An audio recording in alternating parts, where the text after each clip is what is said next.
여기는 로컬 트렌드 미디어 비로컬입니다. 안녕하세요. 비로컬 편집장 윤준식입니다. 안녕하세요. 김 기자입니다. 안녕하세요. 이 기자입니다.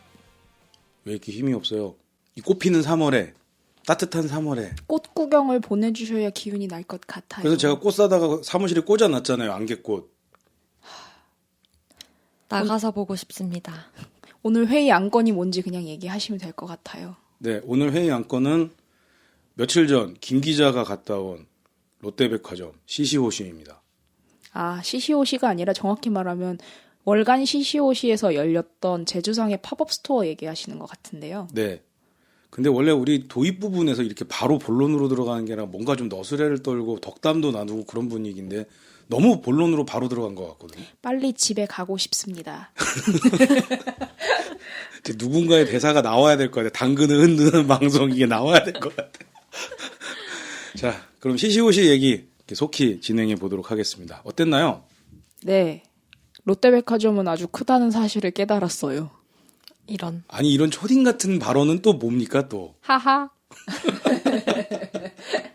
네. 어디에 있는 지점이었어요? 네, 그 김포공항에 있는 롯데몰 안에 롯데백화점이 입점해 있잖아요. 롯데백화점 안에 있는 CCOC에 다녀왔고요. CCOC는 김포공항점이랑 인천터미널점 지금 현재 2개 지점을 운영 중입니다. 네, 그 CCOC 같은 경우에는 기존에 롯데백화점에서 운영하던 라이프스타일 뭐 리빙샵 같은 것을 이제 리뉴얼해서 새롭게 CCOC라는 브랜드를 작년 4월에 선보였다고 하더라고요. 그래서 이번에 가서 제주상의 팝업 스토어 잘 보고 왔습니다. 근데 왜 이름이 CC호시예요? 잠시만요. 매일매일 좋은 날이라는 뜻의 한자어고요. CC호시. 재미있죠, 이름이. 발음은 재밌는데 한자라고 그러니까 좀 어렵게 느껴지네요. 떼시 조울호 해가지고 네. CCOC. 네. 그래서 영어로는 Things for Every Good Day라고 써 있네요. 오, 영어. 아니, 라고 써 있었다는 이야기입니다. 근데 왠지 일본어 같은 느낌도 살짝 들었거든요. 시시호시 이러니까. 저도 처음에는 일본어 같다는 이미지를 받았는데요. 이제 뜻을 보고 한자가 그런 의미라는 것을 알고 나니까 아, 그렇게 느껴질 수도 있었던 건 내 편견이구나? 약간 그런 생각도 했던 것 같아요. 그래서 전반적으로 CCOC 같은 경우에는 그 화이트 톤으로 차분하게 꾸며져 있고요. 그러니까 그렇게 꾸몄던 이유는 화이트 톤으로 꾸며야 상품이 좀 두드러지게 보이기 때문에, 그러니까 잡다한 사인이나 잡다한 조명 같은 것들을 배제하고 최대한 깔끔하게 실내를 인테리어에 했다는 기사를 봤습니다. 근데 일본 느낌으로 여러분들이 느낄 수 있어요. 왜냐면 롯데백화점이잖아요. 아, 이런. 그렇잖아요. 롯데백화점이기 때문에 좀 뭐랄까 일본과 친화력이 있을 것 같다라는 그런 느낌도 주기도 하고요.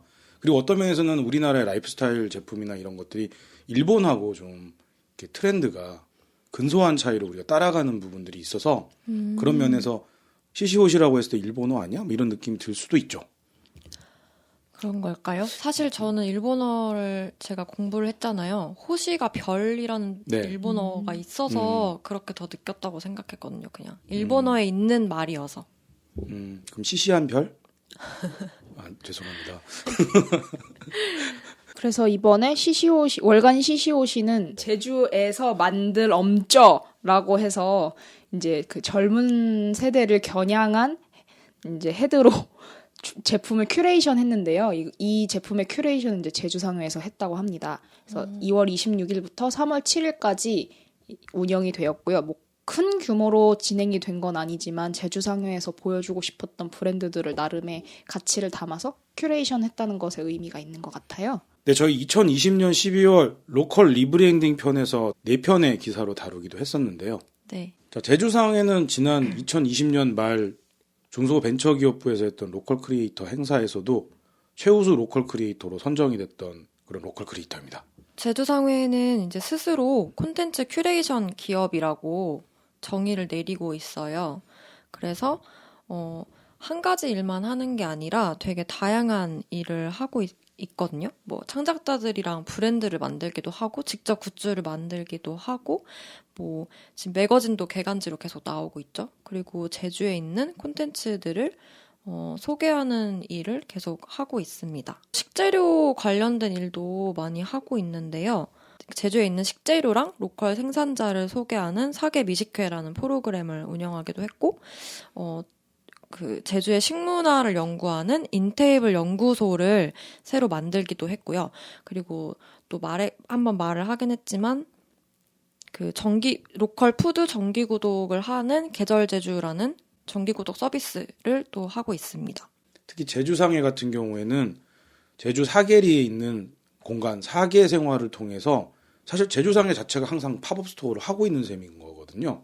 그래서 사계 생활이 어떤 면에서는 롯데백화점으로 넘어왔다라고 볼 수도 있는 거예요. 콘텐츠 생산을 먼저 시작한 다음에 이제 인스토어라는 그 매장을 내요. 그래서 거기 안에서 이제 클래스를 열기도 하고 이제 편집숍의 형태로 운영을 하기도 했거든요. 어떻게 보면 지금 여기 시시오시에서 했던 그 활동들이 그 인스토어에서 했던 활동의 연장선이라고 볼 수도 있을 것 같고요. 또 하나의 공간으로는 이제 사계생활 지금 사용하고 있는 제주상해가 사용하고 있는 곳이죠. 거기도 이제 오래된 40년 된 농협은행을 이제 리모델링을 해가지고 제주상해가 사무실로도 쓰고 뭐 거기서 뭐 전시회를 열기도 하고 뭐 다양한 활동을 하고 있는데요. 거기는 지금 로컬 여행자를 위한 컨시어지라는 걸 모토로 운영을 하고 있다고 들었습니다. 그리고 또 그 지역에 있는 주민들하고도 상생하기 위해서 지역 주민들이 이 농협이라는 공간을 일종의 커뮤니티 공간으로 그동안 사용했었기 때문에 그 기억을 지우지는 말아달라고 또 주민들이 부탁을 했다고 해요. 그래서 그 사계생활이라는 공간 안에 농협의 흔적들이 또 곳곳에 남아있다는 점도 특징이었습니다. 사실 제주상해가 가끔씩 서울에서 팝업을 하긴 했어요. 근데 롯데백화점에서 월간 시시오시를 통해서 제주상해를 소개했다라는 점이 뭔가 좀 더 의미가 있다라는 생각이 듭니다. 이번에 그 제주에서 만들엄쪄 같은 경우에는 eat local, 뭐 buy local, meet local 이렇게 해서 세 가지 부분으로 해서 이제 보여주고 싶은 브랜드들을 선보였는데요. 전 좀 인상 깊었던 게 뭐냐면 컵인데 바닥을 그 한라산 모양으로 이렇게 깎아가지고 컵을 만들어 그 회사 거 제품을 갖다 놨더라고요. 그래서 그게 뭐지? 바닥에 왜 이렇게 파여 있어? 라고 했더니 잘 보니까 한라산 모양인 거예요. 그래서 사람들이 근데 그 컵을 보고 기웃기웃거리면서 막 저 컵 신기하다라는 반응을 보였기도 했고요. 그리고 의류도 선보였는데 옷 같은 경우에도 이런 데서 옷도 파네? 이러면서 처음에는 신기해하다가 이게 제주네? 이러면서 또 신기해하는 그런 모습들도 관찰할 수 있었어요. 어떤 옷이었길래 이거 제주네라는 말이 나왔더라고요. 옷에 제주라고 써 있었어요. 그리고 곰돌이였나? 뭐 캐릭터가 처음에는 그려져 있어가지고 그거를 보러 왔다가 이제 뒤에 있는 긴팔에 제주라고 써 있는 걸 보고 제주네? 생각보다 괜찮네? 이런 반응들을 보였던 걸로 기억합니다. 네, 근데 사실 또 의류에 보면 글자로 직접적인 메시지를 던지는 것들이 있는데요. 사실 의류 하시는 분들은 그거 별로 안 좋아하시더라고요. 근데 그럼에도 불구하고 그렇게 하지 않으면 로컬을 사람들에게 설명하기가 어려운 경우들이 많죠. 그러니까 직설적인 방법이 아닌 은유의 방법으로 가면 로컬이라고 생각하지 못하게 되는 것이 많으니까 그런 게 좀 아쉬운 것 같아요. 그런 면에서는 어떤 이미지로 로컬이 브랜딩된다는 건 굉장히 큰 의미를 갖는 것 같습니다. 대표적인 게 우리가 드라마 때문에 알게 된 거지만 단풍국 하면 단풍나무만 그 단풍나무 잎만 보고도 이게 어느 나라다 이게 상상하게 해주잖아요. 근데 그런 것처럼 제주라고 했을 때 우리가 상상하는 것들이 좀 너무 전형적인 것 같아요. 제주도의 땅덩어리의 모양 그리고 뭐 한라산의 모양 그렇기 때문에 이게 제주도에서 온 거다라는 느낌을 주려면은 또 전형적인 그런 이미지만을 써야 된다는 게 좀 아쉽긴 합니다. 네. 그리고 제품들 중에서 또 인상 깊었던 건 몽돌 모양의 천연비누도 이제 볼 수 있었고요. 음식 저는 먹는 게 관심이 많으니까 음식 같은 경우에는 이제 감귤 국수, 면인데 감귤이 들어갔다 그러더라고요. 그래서 색깔이 감귤 색깔이어서 되게 예쁘다라는 생각을 했었고요. 그리고 과자 키트를 박스에 이렇게 과자를 큐레이션해서 그 큐레이션한 과자 자체 박스를 파는 그런 제품도 있었고요. 그리고 그 간장이나 뭐 그 기름 같은 것들도 제주도에서 난 것들을 이제 선보이면서 그런 것들이 좀 저는 관심 있게 갔던 것 같아요. 근데 롯데백화점이라고 하면은 대기업이잖아요. 대규모 유통사잖아요. 왜 대기업에서 로컬을 취급하는지 모르겠어요. 이건 이제 CCOC가 아까 라이프스타일 큐레이션을 지향하고 있다고 했던 데서 좀 차관점을 둘 수가 있는데요. CCOC 같은 경우는 이제 기존에 검증된 브랜드보다는 SNS에서 좀 인기가 있거나 아니면 사람들이 요즘 주목하고 있다 하는 아이템들을 좀 큐레이션을 해서 선보이는 경우들도 있었다고 해요. 그래서 그런 차원에서 봤을 때는 아무래도 대기업에서 지금 집중하고 있는 그 의식주 콘텐츠들이 라이프스타일에 아무래도 직접적이기 때문에 그런 것들과 영향이 있지 않을까라는 생각을 좀 했어요. 네. 근데 왜 대기업에서 라이프스타일에 이렇게 집중을 해오는 걸까요? 물론 이제 돈이 되니까 집중하는 건 맞죠. 라이프스타일에서 소비가 발생하기 때문이라고 말씀드리는 게 직접적일 것 같아요. 돈이 되니까라는 말이 거기에서 소비가 발생하고 그 소비로 인해서 사람들이 만족감을 느끼기 때문에 그 시장이 점점 더 커진다고 저는 보고 있거든요. 한편으로는 라이프스타일 중심으로 소비가 재구성된다, 그리고 거기서 돈이 나온다라는 거는 사람들의 생각이 굉장히 복잡해지고 그 라이프스타일 같은 우리말로 바꾸면 생활 양식이잖아요. 그러니까 저마다의 생활 양식이 있기 때문에 마케팅이 정말 중요해진 이 시점에서 저마다에게 타겟팅이 되는 포인트를 찾아가기 위해서 이런 것이 아닐까.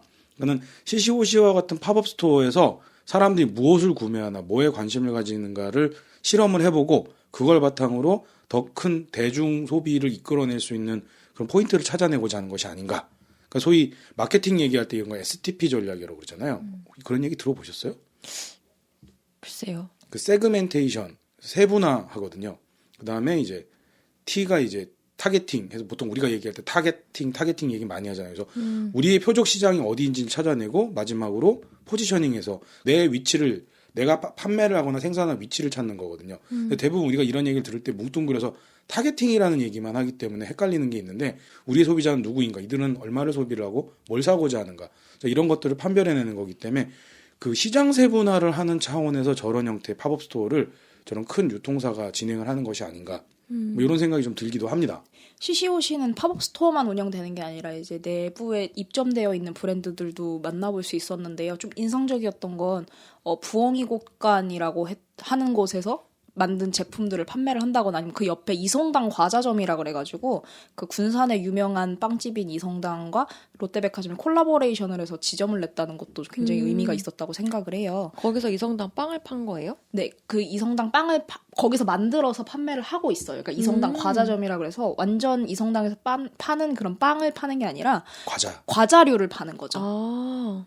네. 근데 그런 것들이 왜 의미가 있을까라고 생각을 해봤을 때 사실 그 롯데백화점 김포공항점 같은 경우에는 유동인구가 굉장히 많잖아요. 그렇죠. 서울에 많은 사람들이 그 롯데몰에 가서 일부러 쇼핑을 하러 가기도 한단 말이죠. 근데 요즘 뭐 코로나로 인해서 여행이나 이런 것들이 많이 또 묶여 있잖아요. 그래서 로컬을 만나기가 쉽지 않은데 롯데백화점이 나서서 그런 로컬을 큐레이션 해주고 그것들을 자신들이 하나로 묶어준다라고 생각했을 때 사람들이 접근성이 더 뛰어나지기 때문에 그런 면에서도 소비시장을 촉구한다고도 볼 수 있을 것 같아요.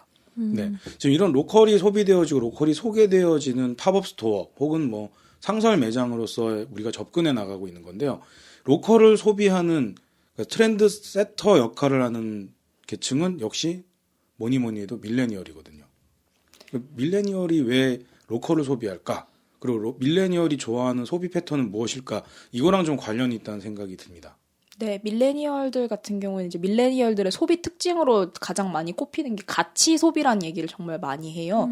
왜 그런 거죠? 1,000만 원짜리 가방을 샀어요. 근데 나는 이거를 700만 원에 팔 거기 때문에 300만 원 주고 산 거야 라고 생각을 하는 거죠. 그러나 이제 기존 기성세대가 봤을 때는 이거 1,000만 원 주고 산 거지 무슨 300만 원 주고 산 거야. 정신 나간 소리 하고 있네 라고 말을 하지만 그쵸. 그게 가치가 그게 아니었던 거죠. 그뿐만 아니라 가방을 사는데 300만 원짜리라도 어마어마한 비용이라 생각을 하는 거잖아요. 그러니까 정신 나갔다고 생각하는 거예요. 아, 또 그쪽이 있군요. 네. 그래서 그런 부분 같은 경우 그러니까 그 메이커라는 브랜드를 소비했다라는 첫 번째 의미가 있고 나는 이거를 700만 원에 되팔 거기 때문에 300만 원짜리의 소비를 한 거야라는 그런 가치 두 가지 가치를 동시에 엿볼 수 있어서 되게 의미가 있는 사례라고 생각이 들거든요. 그럼 여기서 말하는 가치는 가치관에 할 때 그 가치하고는 또 다른 건가요? 가치관의 가치랑도 연관이 된다고 생각을 해요. 왜냐면 예를 들면 요즘 착한 소비 해가지고 그 착한 기업들 거 막 일부러 사준다거나 그런 거 MZ세대에서 되게 많이 하잖아요. 네네. 이제 소위 돈줄 내줍시다 해서 맞아요. 돈으로 혼내주자 뭐 이런 이야기들 있잖아요. 그런 것도 어떻게 보면 가치관에 적용이 되는 소비인 거잖아요. 그게 네네. 그럼 여기서 말하는 그 가치도 그런 가치관을 포함한 뜻인 건 거죠. 개인의 가치관이 될 수도 있고, 뭐 아니면 기업의 가치의 소비를 보탠다 해서 가치가 될 수도 있고요. 다양한 의미를 담고 있는 거긴 한 것 같아요. 근데 확실히 소비 패턴이 하나로 일괄되게 나타나는 게 아니라 사람마다 소비하는 것들에 대한 영역이 다르잖아요. 저 같은 사람은 먹는 걸 정말 좋아해서 먹는 거에 돈을 진짜 많이 쓴단 말이죠. 그러니까 로컬에서 나오는 푸드 제품 같은 경우에도 궁금하면 사서 먹어봐요. 이번에 제주상의 팝업 같은 경우에도 그 제주도 푸른콩 간장인가? 그게 있어서 신기해서 5,000원이길래 5,000원? 괜찮은데? 이러고 이제 조그마지만 한번 사봤단 말이죠. 그러니까 이런 식으로 저는 그런 거에 가치를 두고 소비를 하는데 어떤 사람 같은 경우는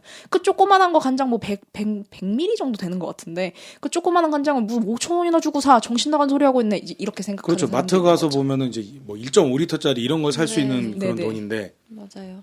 그런 식으로 이제 가치관이랑도 연관이 되는 것 같아요. 그러니까 착한 상점 얘기도 하셨는데 착한 소비도 얘기하셨는데 알맹상점이라고 해서 혹시 들어보신 적이 있으신지 모르겠어요. 이름은 들어봤어요. 네. 알맹상점이 어떤 데냐면 그 일회용품을 만들지 않겠다라는 그런 가치관 하에 운영되는 그 가게거든요. 그러니까 샴푸나 이런 것들을 내가 가진 용기를 가져가야만 거기에서 돈을 주고 덜어서 사는 그런 상점인 거예요. 근데 착한 소비가 발달하면서 사람들이 그런 일회용품을 줄여보겠다라는 마음가짐이 알맹상점 같은 데가 운영될 수 있도록 그 밑바탕을 깔아주는 게 되지 않았나라는 생각도 해봅니다.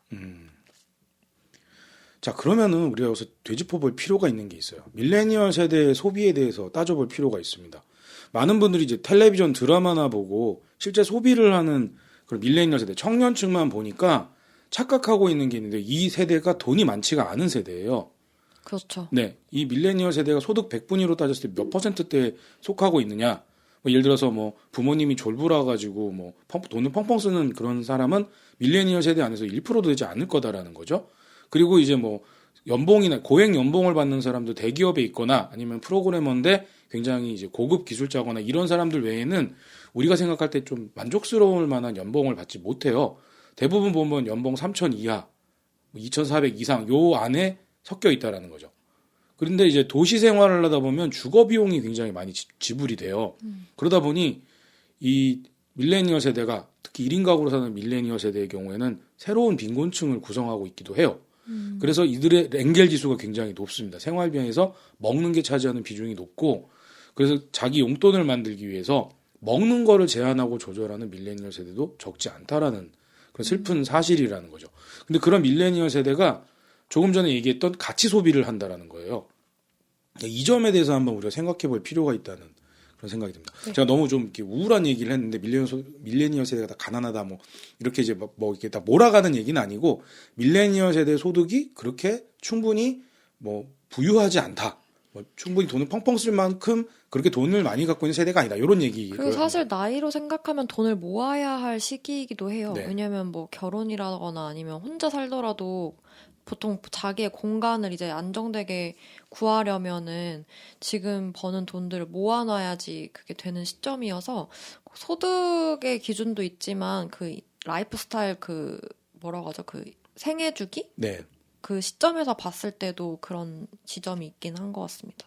그쵸. 아무래도 저희도 밀레니얼 세대잖아요. 맞아요. 근데 밀레니얼 세대들 제가 겪고 있는 것만 봐도 저도 소득 수준이 그렇게 높지 않단 말이죠. 근데 저만 해도 아까 말씀드렸듯이 뭔가 신기한 먹을거리나 아니면 처음 들어보는 먹을거리가 있으면 그것에 소비를 한단 말이에요. 근데 그렇다고 해서 제가 막 엄청 사치를 하거나 그런 사람은 아니에요. 근데 제 가치관이 거기 음식, 그 새로운 음식이나 새로운 문화를 접하는 데 있다라는 생각에 그런 것들을 하나씩 사보는 거죠. 그리고 그런 사람들이 그런 거 아까 가방을 예로 들어서 제가 좀 거액이라고 생각될 수도 있는데 그 꼭 거액을 소비를 하지는 않아요. 그러니까 작은 것들을 여러 개를 경험해 보는 사람들도 있고요. 아니면 뭐 가치관이 예를 들어 진짜 브랜드 소비라고 하면 이제 그런 분들 같은 경우에는 다른 데서 돈을 절약해서 그런 것들을 브랜드 가치 소비에 사용을 하는 경우가 있는 거죠. 네. 그렇다면 더더욱 가치 소비란 말이 힘을 얻게 됩니다. 다른 데서 절약을 해서 정말 내가 쓰고 싶은데 돈을 쓴다라는 그런 내용이니까요. 그렇다면 더 한번 우리가 집중해봐야 될 게 뭐냐면 왜 거기에 돈을 쓰는가라는 거죠. 여태까지 수많은 뭐 경영에서 얘기했던 그 마케팅이나 이런 데서 얘기했던 거 보면 더욱더 많은 소비를 촉진을 했던 거예요. 그 소비 촉진의 방법 중에 하나가 신용카드였던 거거든요. 신용카드를 줌으로써 일단 지르게 만들고 평생 신용카드의 빚에 허덕대면서 소비를 계속 할 수밖에 없게 만드는 그 악마의 맷돌을 막 이렇게 굴리면서 사람들을 갈아 뭉갰거든요. 편집장님 오늘 되게 우울한 얘기를 많이 하시네요. 죄송합니다. 제가 우울합니다. 네, 그래서 그런 것들을 생각을 해봤을 땐 어쨌든 사람은 안 쓰고 살 수는 없거든요. 근데 왜 쓰냐, 왜 이런 것들을 쓰냐라고 생각을 해봤을 땐 이제 새로운 무형 자본을 거기에서 사람들이 얻는다라고 생각을 할 수가 있을 것 같아요. 자본이라는 게 사실 유형 자본만 있진 않잖아요. 뭐 부동산 뭐 이런 것들이나 돈이나 이런 것들이 내 손에 쥐어지는 것뿐만 아니라 사람을 구성하는 것들은 여러 가지가 있단 말이죠. 근데 내 안을 채우는 어떤 가치관, 그래서 아까 가치 소비가 가치관이랑 연결될 수 있다고 했던 것도 이것을 소비하면서 내가 누구인지를 확인하는 과정이 소비에서 일어날 수도 있거든요. 그래서 라이프 스타일이라는 새로운 무형 자본을 소비를 통해서 얻는다고 보시면 더 좋을 것 같아요. 그러면은 소비를 통해서 획득되는 무형 자본은 대체 어디에 사용이 되는 것인가? 청주에서 만났던 서리나래 대표님 같은 경우에는 개량 한복이라고 부르던 그 한복을 만드는 분이거든요. BTS가 그 한복을 입기도 하고 그랬다고 그러는데 이분 같은 경우도 의류에 대한 자기의 관심이 창업으로 가게 된 거거든요. 멋진 옷을 입고 싶다라는 데서 출발해서 패션 업체를 운영하는 형태가 된 거고요. 또 정의다움 김정혜 대표님 같은 경우에는 문구류에 이렇게 심취해 있는 거죠. 그래서 문구를 만들고 문구를 소비하는 Z세대, 한창 학교 다니면서 필기하고 노트 정리를 하는 Z세대에게 새로운 형태의 문방구 사장님 형태로 이렇게 등장을 하면서 나름의 비즈니스를 펼쳐가는 것들을 보게 됐어요. 정혜 대표님 같은 경우에는 그 창업 이유가 인상 깊었던 게 내가 글씨 쓰는 걸 진짜 좋아하는데 내 글씨가 예쁘게 담기는 문구류가 없어서 내가 만들어 봐야겠다라고 생각해서 시작하셨다고 했거든요. 방금 설명해주신 진짜 대표적인 예시가 아닐까 생각해요. 나주에서 만났던 니나노 컴퍼니 노건희 대표 같은 경우에는 되게 재밌는 분이 강릉 사람이 나주에 간 거예요. 그러니까 청년기 때 25살 때 번아웃을 겪으면서 그 번아웃을 이기면서 뭔가 자기 지속성이 있는 뭔가를 해보기 위해서 나주에 가서 놀면서 할 수 있는 일을 찾았어요. 그래서 놀면서 할 수 있는 일을 하고 지역에서는 처음엔 청년 카페, 청년 다방으로 시작을 했지만 지금은 지역의 크리에이티브 컴퍼니가 돼서 문화기획이라든가 공연기획이라든가 뭐 이런 작업들을 하면서 나주에서 건실한 창업을 일궈내고 있는 것들을 보게 됩니다. 자, 이런 것들을 보면은 밀레니얼이 가치 소비를 하는 것은 새로운 무형 자본을 얻는 것이고 그 무형 자본을 통해서 새로운 제품이나 서비스가 나온다라고 이렇게 우리가 가정을 해볼 수 있는 것 같아요.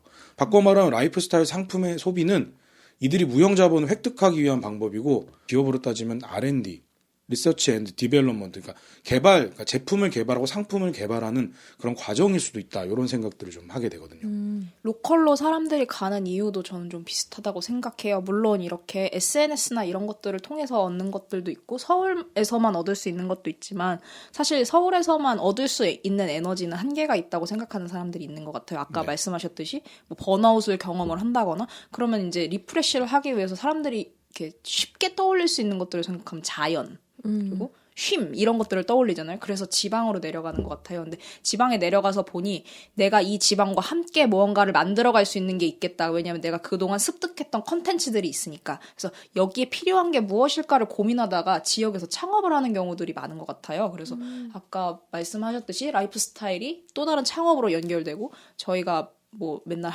하고 싶은 일을 살고 싶은 곳에서 하는 게 그래서 이루어지는 게 아닐까라는 좀 생각을 해보게 되는 것 같아요. 나주에서 만났던 밀레니얼 창업자들은 공교롭게도 다 남자분들이었어요. 근데 되게 재밌었는데 그 중에는 오지는 오진다라는 재미있는 제목의 유튜브를 운영하시는 분들이 있어요. 이분들은 나주에 있는 폐가를 탐험하는 유튜버들입니다. 지방 도시가 지방 소멸이 되면서 폐가 공가들이 많이 나오는데 유튜브 할 소재가 없어서 처음엔 시골길을 걷다가 그 가운데서 발견된 지역에 있는 문화적 자원을 활용을 하게 된 거거든요. 근데 이 채널에 대한 사람들의 관심이 높아져서 구독자가 늘고 조회수가 늘어나면서 방송을 보고 나주로 귀촌하겠다는 사람들이 등장하기 시작한 거예요. 아, 그래요? 뜻밖이죠. 저는 흉가 이런 모습을 보여주기 때문에 나주의 이미지를 떨어뜨릴 줄 알았는데 오히려 나주에 저렇게 빈집이 있으니까 내가 저기 가서 살면 되겠네라는 생각을 하게 만들었다는 거죠. 되게 재미난 크리에이티브인 거죠. 그러네요. 자기 주변에 있는 자산을 이용해서 뭔가를 하고 있다는 거죠. 구독자 수가 엄청나요. 신기하네요. 비슷한 사례로 MBC PD가 김제에 가서 폐가를 사가지고 그리로 이사를 하면서 거기 리모델링하는 그런 컨텐츠를 운영하시는 분이 있는데 그분 같은 경우에도 처음에는 이제 사람들이 다 이런 걸 누가 봐? 라고 했는데 그게 점점 그 폐가가 점점 그렇게 예쁜 집으로 변하는 과정에서 사람들이 그런 컨텐츠를 보면서 또 힐링이나 이런 것 마음의 위안을 얻으면서 그게 구독자 수가 갑자기 폭발적으로 증가를 했다고 해요. 그러니까 이런 것들이 또 내려가서 내가 이런 것들을 해볼 수 있는 간접적인 경험 요소를 또 심어줄 수 있는 계기로 작용해서 아까 말씀하셨듯이 나주로 내려간다라는 개념처럼 이렇게 지방으로 내려가서 내가 뭔가를 해보겠다라는 그 독려를 하는 기동제가 되는 것 같기도 해요. 네, 그런 면에서는 라이프스타일 비즈니스의 촉발점, 촉매제가 되어주는 것이 로컬이다. 그러니까 내가 할 수 있는 새로운 세계.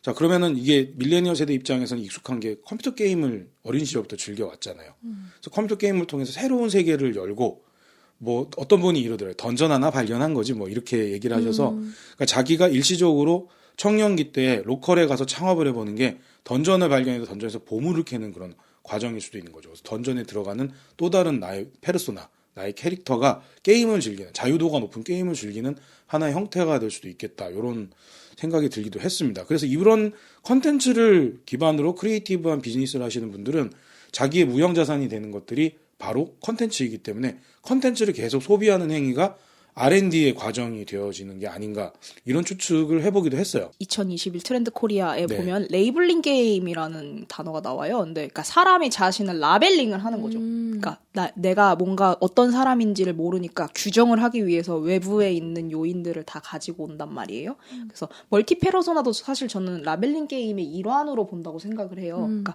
내가 이런 사람일 수도 있어라는 거를 라벨을 붙이는 거죠. 그러니까 예를 들어 저희 그 한동안 핫했던 그거 있잖아요. MBTI? 네, MBTI도 그렇고 MBTI와 유사한 게임들이 한동안 엄청 유행이었어요. 맞아요. 그래서 비슷한 것들. 그러니까 물론 다 MBTI에 기반을 해가지고 컨텐츠를 만드는 것들이 많긴 한데요. 그러니까 그런 개념으로 봤을 때는 내가 거기 가서 뭔가를 할 수 있어. 그럼 난 그걸 할 수 있는 사람이라는 라벨을 붙이기 위한 또 일종의 작업이라고 볼 수도 있을 것 같아요. 자, 오늘 이렇게 제주상의 팝업 스토어 이야기에서 롯데백화점 월간 CCOC를 통해서 밀레니얼의 창업 이야기까지 쭉 이야기를 끌고 와봤는데요. 그런 의미에서 이번 3월은 밀레니얼 창업자들 이야기로 저희들이 풀어보면 좋을 것 같습니다. 저희 비로컬이 이미 만나봤던 밀레니얼 창업자들의 이야기가 이번 3월 저희 특집을 풀어가는데 굉장히 많은 도움이 될 것 같습니다. 이미 청주에서 3분인가요? 4분의 밀레니얼 여성 창업자들을 만나봤고요. 또 재밌는 거는 나주에서는 남성 창업자들 여러분들을 만나봤거든요. 그래서 이런 밀레니얼 여성 창업자, 남성 창업자 어떻게 지역에 따라서 갈리는 게 좀 참 신기하기도 한데요. 그들의 이야기를 저희가 담아보면 다는 아니라 해도 로컬에서 창업하는 이유, 밀레니얼이 창업하는 이유에 대해서 저희가 접근해 볼 수 있지 않을까. 그 로컬 컨텐츠를 활용한 창업은 어떤 방향성을 가질까 좀 생각해 볼 수 있지 않을까 이런 생각이 듭니다. 저희는 또 집에 못 가는 건가요? 또 당근을 흔들어야 하나요? 대체 여기서 당근을 몇 개를 흔드는지 모르겠습니다. 당근을 흔드는 3월입니다. 매월. 당근이 보이지 않아서 아마 도와주러 오는 분이 없을 수도 있습니다. 유튜브가 아닌 게 참 다행이네요. 여러분들 댓글로 저희 좀 살려주세요.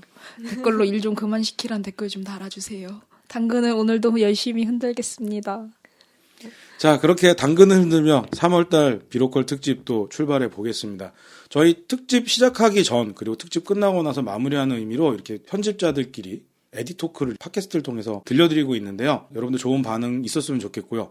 자, 비로컬이 어떻게 취재를 해가고 로컬을 담는지 이런 모습 하나하나가 로컬에 계시는 수많은 로컬 크리에이터 여러분, 또 로컬 스타트업에게 응원이 됐으면 좋겠습니다. 자, 오늘 방송 여기서 마치도록 하겠습니다. 저는 로컬 편집장 윤주식이었습니다. 김 기자였습니다. 기자였습니다.